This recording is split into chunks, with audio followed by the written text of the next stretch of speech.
کہ سیاستدان جو ہے وہ جمہوریت کا فروغ چاہتا ہے, اداروں کو مضبوط کرنا چاہتا ہے, جو کہ ہونا بھی چاہیے. آپ کو یاد ہوگا کہ ٹھیک ہے کہ ماشاء اللہ کی پیداوار رہے, ڈکٹیٹرز کے ساتھ کام کرتے رہے, لیکن پھر اسمبلی کے فلور پہ کھڑے ہو کے معافیاں بھی انہیں لوگوں نے مانگی اور کہا کہ ہم سے غلطی ہو گئی اور آئندہ ہم کبھی یہ نہیں کریں گے. چارٹر آف ڈیموکریسی سائن کیا کہ آئندہ کسی بھی سازش کا ایک دوسرے کے خلاف حصہ نہیں بنیں گے. اس کے بعد بھی اگر یہ سوچ ہے تو پھر اس کو کیا نام دیں؟ چارٹر آف ڈیموکریسی کتنے دن چلا تھا حکومت میں آنے کے بعد؟ گن لیجیے. انہوں نے وائلیٹ کیا تھا. اس میں ایک کلاس تھی کہ ایم کیو ایم کے ساتھ کوئی پولیٹیکل پارٹی ڈیل نہیں کرے گی. ٹرو. ٹھیک ہے جی. پیپلز پارٹی حکومت میں آئی تو سب سے پہلے الائنس کس کے ساتھ بنا تھا؟ ایم کیو ایم کے ساتھ. کیا پی ایم ایل این نے اجازت دی تھی؟ نہیں. اس کے علاوہ اور بہت سی وائلیشن ہوگی. بھائی نہیں, جینون نہیں ہے یہ لوگ کین نہیں ہے. یہ جو کہتے ہیں وہ سوچ وہ نہیں رہے ہوتے, سوچ کچھ اور رہے ہوتے ہیں, کیا کچھ اور رہے ہوتے ہیں. اس وقت ان کا ایجنڈا جو ہے وہ میں نہیں فیل کرتا, میں اس میں کوئی غدار وغیرہ کا لفظ استعمال نہیں کروں گا, I don't believe in doing it, لیکن یہ پاکستان فرینڈلی ایجنڈا بالکل نہیں ہے. بالکل ٹھیک, بالکل ٹھیک. رانا طاہر صاحب یہ ذرا فرمائیے گا کہ لوگوں کو معلوم ہے اب کیونکہ انفارمیشن کا دور ہے کہ کرپشن کے مقدمات کیا ہیں, کس طریقے سے یہ ساز باز کرتے رہے, کیسے باہر گئے, کیسے واپس آئے, سارا لوگوں کو معلوم ہے, سب کچھ پتا ہے, لیکن پھر بھی لوگ انہیں ووٹ دیتے ہیں, پھر بھی لوگ انہیں نکلتے ہیں. ان کے جلسوں میں بھی یقیناً لوگ آتے ہیں جس کا بار بار کنسرن کا اظہار بھی حکومت کے جو اہلکار ہیں وہ کرتے ہیں کہ کیونکہ وبا اس وقت پھیلی ہے تو نہ آئے. تو کیا وجہ ہے کہ ہمارے جو عوام ہیں جو ووٹ ڈالنے کی اہلیت رکھتے ہیں ان کو یہ بات سمجھ نہیں آتی, اندھا اعتماد کرتے ہیں, ان کی سوچ کو تبدیل کرنے کی ضرورت ہے ہمیں کیا؟ دیکھیں شہزاد, بات یہ ہے, میں آپ کو عرض کروں بدقسمتی سے رؤوف حسن صاحب نے تو کہا نا کہ یہ پاکستان فرینڈلی ایجنڈا نہیں, بات سیدھی سی ہے. ان کا ایجنڈا پاکستان دشمنی پر مبنی ہے, اور اب وقت آ گیا ہے کہ کسی مصلحت کا شکار ہوئے بغیر ان لوگوں کے مکروہ چہرے عوام کے سامنے ایکسپوز بالکل اگری کرتا ہوں طاہر صاحب کے ساتھ. بالکل. آپ دیکھیں میمو گیٹ کیا تھا, حسین حقانی میمو گیٹ کا ہم کردار تھا. کس نے اس کو امبیسڈر امریکہ میں لگایا تھا؟ وہ امریکہ میں پاکستان کا امبیسڈر تھا یا انڈیا کا امبیسڈر تھا؟ اور پھر اس کا نام کس طریقے سے ای سی ایل سے نکال کر کس کی گارنٹی پر اس کو یہاں سے فرار کروایا گیا؟ یہ ساری وہ چیزیں ہیں جن کی تحقیقات ہونی چاہیے اور حقائق قوم کے سامنے آنے چاہیے. یہ شہزاد جب تک یہ چیزیں نہیں ہوں گی اس وقت تک لوگوں کو اصل صورتحال کا پتہ نہیں چلے گا. یہ دیکھیں, یہ اس وقت کل جو ایک ٹولہ وہاں پہ لاہور میں جلسہ کر رہا ہے, یہ بدخواہان ملت ہے کہ جب کرونا کی وبا پھیلی ہوئی ہے, پوری دنیا جو ہے وہاں پہ لاک ڈاؤن ہو رہا ہے, تو یہ لوگ جو ہیں عوام کو جلسہ گاہ میں بلا کر اس وبا کے فروغ کا باعث بن رہے ہیں. انہیں شرم آنی چاہیے اس طرح کا کام کرتے ہوئے. نہیں, کیا یہ اس جلسے کے نتیجے میں عمران خان کی حکومت کو ختم کر لیں گے؟ نہیں ہو سکتی. تو جب نہیں ہو سکتی تو پھر یہ سارا ڈرامہ کس لیے؟ آپ دیکھیں ریکارڈ گواہ ہے. زرداری صاحب نے ایک تقریر میں کہا کہ اگر اب ہم نے نواز شریف کو معاف کر دیا تو اللہ میاں ہمیں معاف نہیں کرے گا. اب عوام ان کے جلسوں میں نہیں آتے. وہ مریم دیکھیں کراؤڈ ہے. ہاں تو نہیں, مریم نواز صاحبہ جس طرح گلی کوچے میں جا کر لوگوں کے ترلے لے رہی ہیں, آپ وعدہ کریں کہ آپ مینار پاکستان آئیں گے. میں نے بھی بہت سارے جلسے اٹینڈ کیے ہیں. اعلان ہوتا تھا کہ نوابزادہ نصر اللہ اور ایئر مارشل اصغر خان موچی گیٹ میں خطاب کریں گے, بھر جاتا تھا. بھٹو صاحب موچی گیٹ میں خطاب کریں گے, بھر جاتا تھا. کوئی لوگ جو ہے نا وہ اس طرح گلی محلوں میں, ایون مریم نواز کے والد بھی گلی محلوں میں جا کر آوازیں نہیں لگایا کرتے تھے کہ آ جائے جلسے میں, جس طرح وہ کرتی پھر رہی ہیں. انہیں پتہ ہے کہ عوام جو ہے نا اس جلسے میں نہیں آئیں گے. آپ دیکھیں پورے ملک سے, آپ سندھ سے, بلوچستان سے, آپ مختلف علاقوں سے لوگوں کو وہاں دیکھیں لاہور میں لا رہے ہیں. اس کے باوجود میں آپ کو یہاں ذمہ داری سے کہہ رہا ہوں کہ کچھ نہیں. لیکن جو اصل بات ہے, عوام مہنگائی کو دیکھیں. یہ مہنگائی جو ہے نا یہ بھی مصنوعی ہے. یہ اس ملک میں نا تھوڑا سا آپریشن کلین اپ کرنے کی ضرورت ہے, اور وہ بہت ضروری ہے. جب تک یہ ان کی باقیات جو ہیں وہ بیٹھی ہوئی ہیں نا مختلف جگہوں پر, اب وہ اس وقت آپ دیکھیں انہوں نے اس ملک کی عدلیہ کو نشانہ بنایا. اس وقت پاکستان کے میں کہتا ہوں صحیح معنوں میں یہ ہیرے ہیں پاکستان کے جو سپریم کورٹ میں بیٹھے ہوئے ہیں, جنہوں نے سٹنگ پرائم منسٹر کے خلاف پاناما کیس میں فیصلہ دیا. یہ بہادر جج ہیں, قوم ان کو سلام کرتی ہے. اسی طرح آپ کی فوج کے سربراہ ہے, یہ ان کے خلاف پبلک میٹنگز میں جا کر زہر اگلتے ہیں.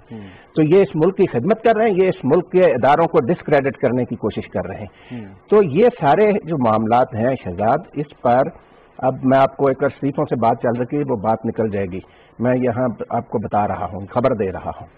یہ استعفوں کی بات کرتے ہیں نا, میرے ذاتی علم میں ہے کہ مسلم لیگ نون کے 30 سے زائد ارکان پنجاب اسمبلی انہوں نے ایک میٹنگ کی ہے جس میں انہوں نے فیصلہ کیا کہ وہ کوئی استعفے نہیں دیں گے. وہ آپ آنے والے 5 7 10 دنوں میں دیکھیں گے کہ وہ مختلف گروپوں کی شکل میں چیف منسٹر پنجاب عثمان بزدار صاحب سے ملیں گے. اچھا ٹھیک ہے, اور وہ کھل کر اپنی قیادت کی پالیسیوں کی مخالفت کریں گے. یہ فوج مخالف بیانیہ, پاکستان مخالف بیانیہ, جو مسلم لیگ نون میں بہت اچھے لوگ ہیں, پیپلز پارٹی میں بھی بہت اچھے لوگ ہیں, وہ اس بیانیے کو پسند نہیں کرتے جو یہ لے کر چل رہے ہیں. ٹھیک, بالکل ٹھیک, بالکل ٹھیک. رؤوف حسن صاحب, حکومت کا کام جو ہے وہ ایک حکمت عملی کے تحت چیزوں کو چلانا بھی ہے کہ آپ نے کنفرنٹیشن نہیں کرنی, چیزوں کو سیاسی درجہ حرارت کو کنٹرول میں رکھنا ہے.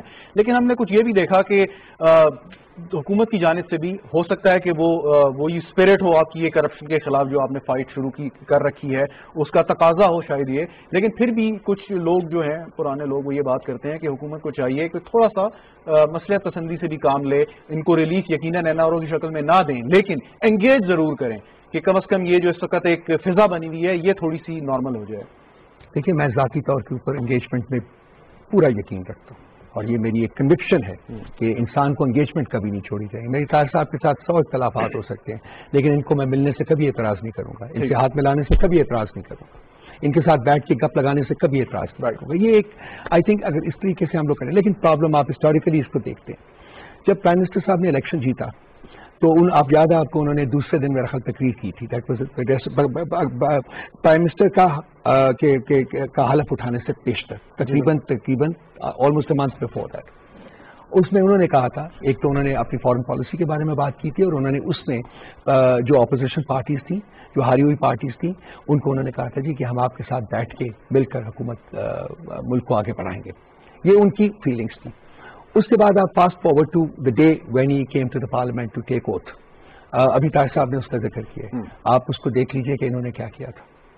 پہلے دن سے ان کے ایٹیچیوڈ یہ رہا ہے کہ جی ہم نے اس حکومت کو نہیں چلنے دینا. میں ایک چھوٹی سی بات اور کہوں, جب 2013 کے الیکشن ہوئے اور عمران خان صاحب کو, ہماری پارٹی کو اس سے اختلافات تھے, تو ہم نے آر اوز کے پاس اپنی اپلیکیشنز بھیجی.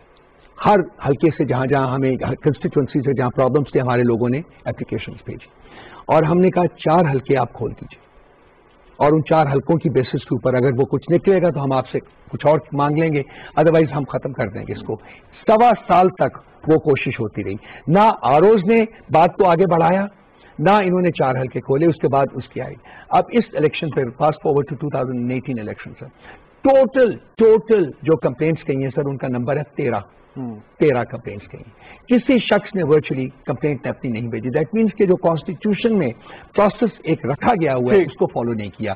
مقصد کیا تھا پہلے دن سے کہ جی ہم نے اس حکومت کو نہیں چلنے دینا, اور یہ سلوگنز پارلیمنٹ کے فلور کے اوپر ڈے 1 کے اوپر لگے, اور انہیں تقریر نہیں کرنے دی. پھر لوگوں نے ان کو گھیرے میں لے لیا, اور انہوں نے جو کہنا تھا وہ کہہ لیا. تو ایک کمبیٹیو ایٹیچیوڈ جو ہے, میں آپ کی بات سے 100% اگری کرتا ہوں, لیکن اس میں میں اور یہاں تک کہنے کو تیار ہوں کہ شاید تھوڑی زیادہ رسپانسبلٹی جو ہے وہ حکومت کی ہوتی ہے. اسی لیے انہوں نے پچھلے کچھ دنوں میں 2-3 دفعہ ان کو پھر کہا ہے کہ جی آپ آئیے, بیٹھیے, اور ہم آپ سے ہر مسئلہ. تین چیزیں میں آپ کے سامنے رکھتا ہوں, اور اس پہ آپ ذرا چاہوں گا کہ کھل کے ذرا بات کریں.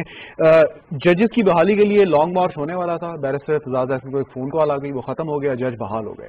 شاید اپوزیشن یہ چاہتی ہے کہ ہم کوئی ایسا پریشر کریں, اور کوئی فون کال جس کا وہ پتہ نہیں انتظار کر رہے ہیں وہ آ جائے. دوسری بات, مشرف صاحب نے جب اسمبلیاں بحال کی, آپ کو یاد ہوگا کہ تقریباً 1.25 سال احتجاج ہوتا رہا پارلیمان کے اندر جب تک 17ویں ترمیم پاس نہیں ہوئی.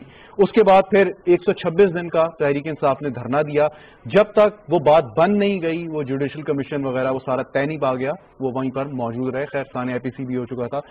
سوال یہ کہ جب تک ایک سرٹن سٹیج پر آپ چلے جائیں تو اس کے لیے کوئی کام نہ کریں, کوئی پریکٹیکل کوئی ایکشن نہ لیں, تو وہ چیز واپس کیسے آ سکتی ہے, سمر ڈاؤن کیسے ہو سکتی ہے, اور اس کا یہ کرے گا کون؟ یہ تینوں چیزوں میں میرے ساتھ ایک جرنلسٹ بیٹھے ہوئے ہیں, اور ان کو مجھ سے بہت زیادہ انفارمیشن ہے, تو میں چاہوں گا ان تینوں میں مماثلت اتنی زیادہ نہیں ہے جتنی کہ 3 ڈفرینٹ چیزیں ہیں. دیکھیے, جو پہلا تھا 2000 وہ جو ججز کا تھا, جوڈیشری کا جو وہ ایک پری آرکسٹریٹڈ اسکیم تھی, 100% پری آرکسٹریٹڈ اسکیم تھی, اور اس کا انعام نواز شریف صاحب کو الیکشن میں ملا تھا.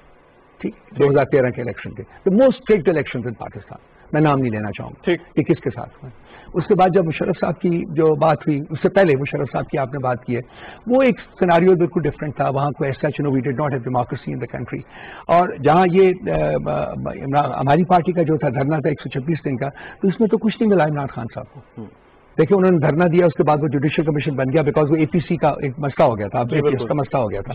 اس کے بعد کوئی جسٹیفیکیشن دیکھیے اب جہاں مماثلت دیکھیے کہ وہ اٹیک ہوا بچوں کے اوپر، that was a tragedy and prime minister Imran Khan decided now we are not going to stay here any longer, we going back. انہوں نے ختم، کیونکہ اب ہی سیڈ کہ آپ نے سب لوگوں نے مل کے کام کرنا ہے بیکاز اس ملک میں ایک گروسم ٹریجڈی ہوئی ہے. کیا ان کو کووڈ نہیں نظر آ رہا؟ کیا ان کو موت نظر نہیں آ رہی؟ آج 70 people died today. Sorry, over 100 people died today. I'm sorry, 70 died yesterday. Over 100 people died. ان کو نظر نہیں آ رہا کر لیں. سو نمبر ایک مباحثت نہیں. دوسری بات یہ ہے کہ وہ ایک سال جو میں نے عرض کی ہے اس ایک سال میں یہی کام کرتے رہے ہیں کہ کسی طریقے سے ان کو فریق بنا لیں. وہ فریق بننے کے اوپر راضی نہیں ہوئے، جس کے بعد انہوں نے اب یہ اپنا فیز 2 جو ہے یہ ملک کے خلاف جو ہے انہوں نے جدوجہد جو ہے ملک کو ڈیسٹیبلائز کرنے کے لیے، ان کو ملک کو خراب کرنے کے لیے انہوں نے کیا ہوا ہے. یہ کسی دیکھیں آپ کمپیئر کر لیں جو رویے ہیں ان کے اور عمران خان صاحب کے رویے جو ہے، یہ دو مختلف رویے ہیں. بیسیکلی ہمیشہ کوئی ایک بیسس ہوتا ہے، ہمیشہ ایک آپ کے پاس کوئی ایک کاز ہوتی ہے جس کے لیے آپ فائٹ کرتے ہیں، اور جب آپ فیل کرتے ہیں کہ جی میری کاز میں میری کامیابی نہیں ہے اور میں اب ایک ڈینجرس زون میں داخل ہو رہا ہوں جس سے کہ میری ریاست یا میرا ملک جو ہے اس کو نقصان پہنچ سکتا ہے، تو آپ اپنا قدم جو ہے وہ واپس لیتے ہیں. That is exactly what Khan صاحب ڈیڈ. بالکل ٹھیک. رانا طاہر صاحب فائنلی اگر حکومت چاہے یا ریاست اپنی طاقت استعمال کرنا چاہے تو نواز شریف صاحب اگر باہر سے واپس آتے ہیں تو ایئرپورٹ سے واپس بھیج دیے جاتے ہیں، یہ یہاں تک کیا جا سکتا ہے. ابھی حکومت نے کوئی بہت زیادہ سختی نہیں کی، وہ اپنے جلسے بھی کر رہے ہیں، گھوم پھر بھی رہے ہیں، تقاریر بھی بالکل کھل کے کر رہے ہیں، میڈیا پر بھی ان کو نشر کرنے کی ساری اجازت ہے. یہ ٹھیک ہے پالیسی آپ کے خیال میں حکومت کی، یا آپ سمجھتے ہیں کہ ان لوگوں کے خلاف ذرا سختی سے پیش آنا چاہیے بیکاز آف کرونا وائرس سب سے اہم جو فیکٹر رؤوف صاحب نے بھی دیکھیں میں آپ کو ایک عرض کروں، یہ جو کرونا وائرس ہے اس میں کوئی بھی کسی بھی جگہ آپ دیکھیں کہ اپوزیشن اس طرح کے کام نہیں کرتی. مجھے یاد ہے بھٹو صاحب کے دور میں اپوزیشن بہت سرگرم تھی، جلسے کر رہی تھی ہر جگہ، ایک سیلاب آ گیا. کیا بالکل اپوزیشن نے اپنے جلسے معطل کر دی. بالکل انہوں نے کہا کہ یہ اس وقت ایک قدرتی آفت ہے، اس سے یونٹی کا وقت اور لیکن یہاں پہ کیا ہو رہا ہے کہ آپ یہ جلدی کس بات کی ہے انہیں؟ یہ جو آپ نے بات کی نا سینٹ الیکشن کو کچھ نہیں ہو سکتا. یہ سینٹ الیکشن کو کہتے ہیں، وہی بات آپ نے کی کہ اگر ریاست چاہے گی تو وہ اسمبلی کی حفاظت نہیں کر سکے گی جس دن انہوں نے سینٹ کے الیکشن کرانے ہوں گے. مسئلہ جو ہے دیکھیں یہ جو آپ نے ابھی بات کی نا ججز بحالی تحریک کی، نواز شریف صاحب کی اپیل ٹائم بار ہو گئی تھی 10 سال کے بعد. ٹھیک ہے، افتخار چودھری صاحب نے کس طریقے سے، اور میں پوری ذمہ داری سے یہ پی ٹی وی کے پلیٹ فارم سے کہہ رہا ہوں کہ افتخار چودھری صاحب نے یہ ریکویسٹ کی تھی کہ ان کے بیٹے ارسلان عرف ٹونی کو ایس پی بنا دیا جائے. ٹھیک ہے، میں نے پرائم منسٹر ہاؤس میں بیٹھ کر اس وقت کے وزیر اعظم شوکت عزیز صاحب سے کہا کہ جناب یہ مسئلہ کیا ہے، آپ کیوں ان کی بات نہیں مان رہے؟ ایف آئی اے میں شفٹ کرنے کا کیس نہیں، ایف آئی اے نہیں، وہ کہتے تھے کہ ان کو پی ایس پی افسر بنایا جائے. ایف آئی اے میں تو ڈیپوٹیشن پہ لے آئے تھے، وہ کہتے تھے نہیں ان کو نا پولیس سروس میں لائیں. تو بات یہ ہے کہ جب مجھے شوکت عزیز صاحب کا وہ جملہ یاد ہے، انہوں نے کہا کہ اگر میں یہ کام کر دوں تو آپ کی بیوروکریسی کا رہا صاحب بھرم جو ہے نا وہ بھی ختم ہو جائے گا، پھر کل کلاں کوئی اور آ جائے گا کہ جی میرے بھتیجے بھانجے کو بھی کرے، تو یہ نہ رکنے والا. تو پاکستان عمران خان کا میں آپ کو بتاؤں یہ اس قدر یہ نا کم ظرفی کا مظاہرہ کرتے ہیں کہ شوکت خانم ہسپتال جو ہے نا شہزاد یہ اس کے خلاف بھی ہرزہ سرائی سے باز نہیں آتے. وہ لاکھوں بچے اور عورتیں اور غریب لوگ عمران خان کو دعائیں دیتے ہیں. تو یہ میں ذاتی طور پر میں آپ کو بتاؤں جس قدر میرٹ پر ٹریٹمنٹ شوکت خانم ہسپتال میں ہوتا ہے وہ پورے، اور یہ ڈاکٹر فیصل سلطان کا بھی اس میں بڑا دخل ہے، اور عمران خان نے وہ ہسپتال بنایا. آج بھی وہاں پہ میں خود گیا ہوں شوکت خانم ہسپتال میں کئی مرتبہ، اور میں نے خود ذاتی طور پر مشاہدہ کیا ہے. دیکھیں فرزند اقبال تھے جسٹس جاوید اقبال صاحب، وہ بھی وہاں پہ داخل تھے، اور ان کے ساتھ اسی کمرے میں ایک بیڈ پر ایک غریب آدمی داخل تھا. یہ میں آپ کو بتا دوں کہ یہ وہاں پرنسپل ہے کوئی سنگل پیشنٹ روم نہیں ہے، ہر روم میں 2 پیشنٹس ہیں، ایک جو پے کر کے علاج کرا رہا ہے، ایک جو فری علاج کرا رہا ہے۔ میری اپنے مسز کی سرجری تھی، ہم نے ریکویسٹ کی کہ جی ہمیں ایک کمرہ الگ سے مل جائے، انہوں نے کہا جی یہاں یہ ملا ہی نہیں ہے۔ ٹھیک، بالکل صحیح۔ فائنلی جی رؤف صاحب، یہی جو سوال تھا کہ اب اپوزیشن کو فری ہینڈ دیا ہوا ہے، سختی کریں گے یا ایسی چلنے دیں گے؟ سر ایک کووڈ کا عذاب ہے، دوسرا آپ چاہتے ہیں کہ گولی کا عذاب ہو جائے، نہیں سر نہیں۔ آئی تھنک جو حکومت کر رہی ہے اس وقت انڈر دا سرکمسٹانسز، یہ بہترین پالیسی ہے۔ دیکھیے انلیگل ہے، مقدمات درج ہو رہے ہیں، یہ مقدمات اپنے منطقی انجام تک پہنچیں گے، لیکن اس سٹیج کے اوپر عوام کے لیے کوئی اور مشکل کھڑی کرنا جو ہے وہ میرا خیال ہے مناسب نہیں لگتا مجھے۔ اور اگر حکومت دیکھیے سختی کریں گے تو وائلنس ہوگا۔ آپ نے سر ابھی خود فرمایا کہ 100 لوگ آج جو ہیں وہ کووڈ کی وجہ سے جاں بحق ہو گئے، وہ ٹھیک ہے، تو جب عوام مر رہے ہیں ہم ڈسویڈ کر رہے ہیں، لوگوں کو بتا رہے ہیں مت جائیں، جلسہ ایلیگل ہے، ہم اس کی اپروول فارم ہم نے نہیں دیے، مطلب گورنمنٹ نے اپروول نہیں دیا، پنجاب گورنمنٹ نے، تو انلیگل ایکٹیویٹی ہوگی، اس کا جو منطقی انجام ہے وہ ہوگا۔ لیکن ہم عوام کو اویئرنیس کے علاوہ آئی تھنک اس اسٹیج کے اوپر اگر کچھ سختی کریں گے تو وائلنس ہوگا، وائلنس میں پھر عوام پہ سے گی، نہیں تو وہی لوگ مریں گے۔ کوئی ایسی تجویز زیر غور آئی کہ کچھ رہنماؤں کو حفاظتی تحویل میں لے لی جائے کچھ عرصے کے لیے، کووڈ ختم ہو پھر کہیں جائیں جی جلسے کریں، جلوس کریں، جو دل کرے آپ کریں؟ دیکھیے میں ذاتی طور کے اوپر I am not privy to that کہ ہوا کہ نہیں، لیکن ایسا کوئی فیصلہ نہیں ہوا، فیصلہ نہیں ہوا۔ ٹھیک، بہت بہت شکریہ۔ رؤف حسن صاحب ہمارے ساتھ موجود تھے، وزیر اعظم کے معاملے خصوصی رانا طاہر صاحب، سینئر تجزیہ کار، آپ کا بھی بہت بہت شکریہ۔ ناظرین گفتگو آپ نے سنی، اور جیسے رؤف حسن صاحب نے کہا کہ عوام کو خود یہ سوچنا چاہیے کہ ٹھیک ہے جمہوری حق ہے کہ وہ کسی بھی جماعت کے ساتھ جو ہے وہ اپنی وابستگی کا اظہار کریں، باہر نکلنا چاہیں باہر نکلیں، لیکن آج کل کے حالات میں یہ خود سوچنا ہے آپ نے کہ اگر حکومت گرانے کے ارادے سے آپ اپنے سیاسی رہنماؤں کے پیچھے چلنے کی کوشش کریں گے تو نقصان آپ کے ساتھ ساتھ آپ کے چاہنے والوں کا، آپ کے رشتہ داروں کا، آپ کے دوست احباب کا، پوری قوم کا ہوگا۔ کچھ دیر انتظار کر لیں، حکومت بھی یہی ہے، آپ بھی یہی ہیں، کورونا وائرس کی یہ لہر نکل جائے، اس کے بعد یقیناً آپ اپنا جو بھی شوق ہے وہ پورا کر سکتے ہیں آئین اور قانون کے تحت رہتے ہوئے، لیکن اس سے پہلے تک ذرا احتیاط کریں گے تو بہتر ہوگا۔ باقی جہاں تک سیاسی مذاکرات کی بات ہے وہ تو خدائی جانے اور یہ سیاسی رہنما جانے کہ یہ کب ممکن ہو سکے گا۔ بہرحال پروگرام دیکھنے کا شکریہ، اجازت دیجیے، خدا حافظ۔